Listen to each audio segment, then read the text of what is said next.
So my house is one room in all, and my this wall right here is acting as a partition between the dining room and kitchen area and my bedroom area.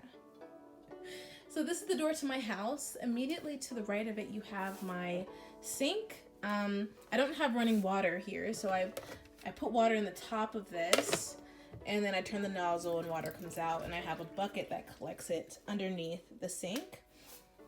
This is my oven, and that's used to heat my home in the winter so that I stay warm.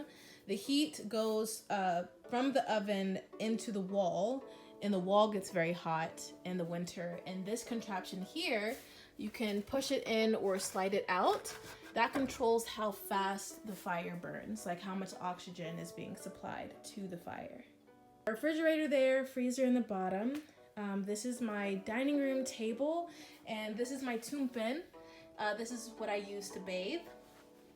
And also I have a bowl of candy. So in Mongolian culture, it is very customary that everyone has a bowl of candy, and you offer it to anyone that enters your home. So this is pretty mandatory here. And I bought eggs today, and you don't need to refrigerate those.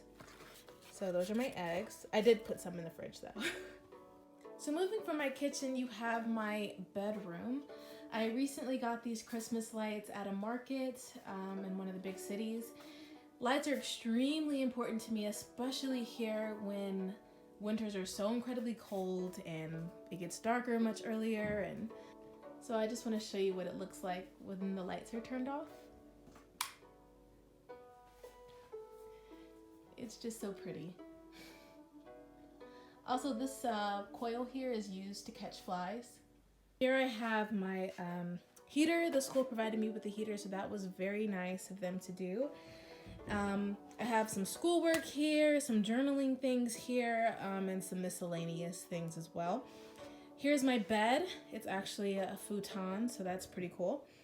And then I have my luggage from when I came. I'm not really sure what to do with it, so it's just kind of hanging out in the corner. Okay, so that is the tour of my house. It's cozy. I like it, and I'm making it my own. And this is the first time in my life that I've actually lived on my own, and without any roommates, without any parents or siblings. It's a liberating experience. I love it here so far. So you might be wondering how I got here. How I ended up serving in Peace Corps, how I ended up in Mongolia, and what my journey has looked like. It has not been a very straight and narrow path. There's definitely been a lot of turns and meandering. Yeah, so long story short, I graduated college December of 2018 with a degree in biology. And I'd done a lot of research prior to. My specialty is like ecology and environmental sciences. And I first found out about Peace Corps when I believe I was maybe like a freshman in high school. And I was just totally like obsessed with the idea of Peace Corps, the values of Peace Corps, what Peace Corps' mission was, and what they were trying to accomplish in the world. And I just fell in love with that. I would like watch vlogs on YouTube for hours and hours. And I loved it. I fell in love with Peace Corps. But at that time, I was thinking that I wanted to go into like the medical field. And at the time, Peace Corps didn't have like a medical sector. It was like education, agriculture, but they didn't have like a specific health sector at that time. And so I kind of pushed Peace Corps like to the side and felt like I couldn't pursue that, right? Because it wasn't in line with my other career goals. Fast forward to college, I entered my freshman year as a pre-nursing student, and then I transferred and changed my major to biology, and that's what I got my degree in. And I was trying to decide what I wanted to do after graduation. I could have gone to grad school, but I felt like I really wanted a break from school. I needed just a break from academics. Like I just wanted to do something else while also being productive and working towards a goal, especially like a goal later on in life, something that would provide me many skills, and many connections being made too. So I was really thinking hard about that. My mother has a friend who works for USAID in Washington, D.C., and he was talking to me about his job and the things that he's done and how most of his coworkers are returned Peace Corps volunteers. And him just talking about his work and what he does and the traveling he's done. And he's fluent in French, and he learned that when he was like 45. And I mean, he was just talking about so many things that were intriguing to me. And he mentioned how so many of his coworkers are returned Peace Corps volunteers. And that's when Peace Corps resurfaced, in my mind and in my priorities. I was like, oh, wow, I can totally do Peace Corps. It's a perfect time. I'm about to graduate school. I don't have anything set up like, immediately after I graduate, and that would be like a perfect thing for me. And so after one conversation, I had decided, okay, I need to apply to Peace Corps. So like I mentioned earlier, my concentration is in biology, specifically ecology and environmental sciences. There was a Peace Corps position in the Philippines, and the position was coastal resource management, and a course that got my attention. I'm like, okay, the Philippines, that's cool. And then I'm working with the coastal resource management. I'm helping clean up the beaches and stuff and trying to help keep the oceans clean. And I get to scuba dive and play with the turtles. And apparently that was also very attractive to many other applicants. And so when I applied to that position, I got denied. It was very competitive, and I didn't get it. So I was like, okay, darn, now what? So I got rejected from that program, and then Peace Corps sent me an email saying, okay, there's a position, an English teaching position. No, a science teaching position in Liberia. And I had previously studied a semester in Ghana. I'd also visited South Africa, and I'm like at this point in love with Africa. I love the continent. Like, I love Ghana. Ghana feels like home.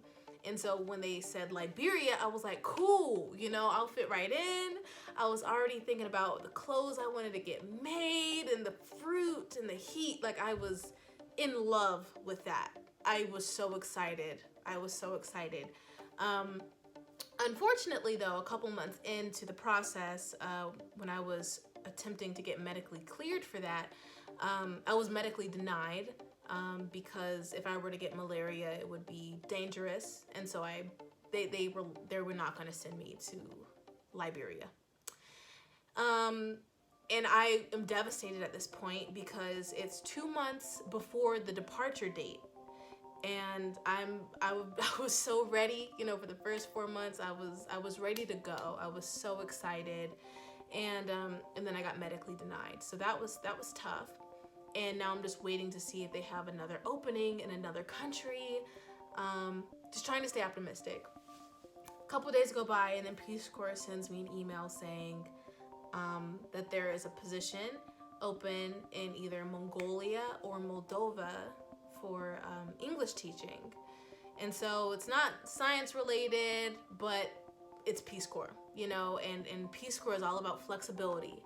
Peace Corps is all about resiliency. And when I applied, I said that I was flexible and resilient. And so I'm thinking, just roll with the punches. You know, you got this. It's Peace Corps. I ultimately chose to go to Mongolia because just culturally I was more intrigued. It's an Asian country that I didn't know much about, and it just looked really cool, very beautiful. It looked very, very beautiful, and I love nature, I love landscapes. It's a very vast country, so I ultimately chose that, and it was a hard decision for me to make, only because it wasn't hard for me to make the decision, but it was hard accepting the decision because the winters here, I've been told, are pretty brutal. It gets down to negative 40 degrees in like December and January. The winters are really long, and I was mentally prepared for African weather, African climates, and I'm getting kind of the opposite, and I didn't really know how to cope with that. I was scared. Like, I love the sun, I love the heat, and I can't even fathom what negative 40 degrees feels like. I have no idea what that feels like, and I was scared. But then I just accepted it and tried to believe that this was an opportunity for growth and resiliency. You know, like I will become a more resilient, strong, hardworking person because of this experience, and so it's a positive one. And so by the time like departure came around, I was getting pretty excited, and now here I am. So I just finished my first 3 months, which is training, and so now I am officially a volunteer, starting my 2-year service. So I should be finished August 2021. And everything is great. Everything is really, really good. I love the country. Food is a little interesting. I'll do a video on food, definitely. But I'm happy here.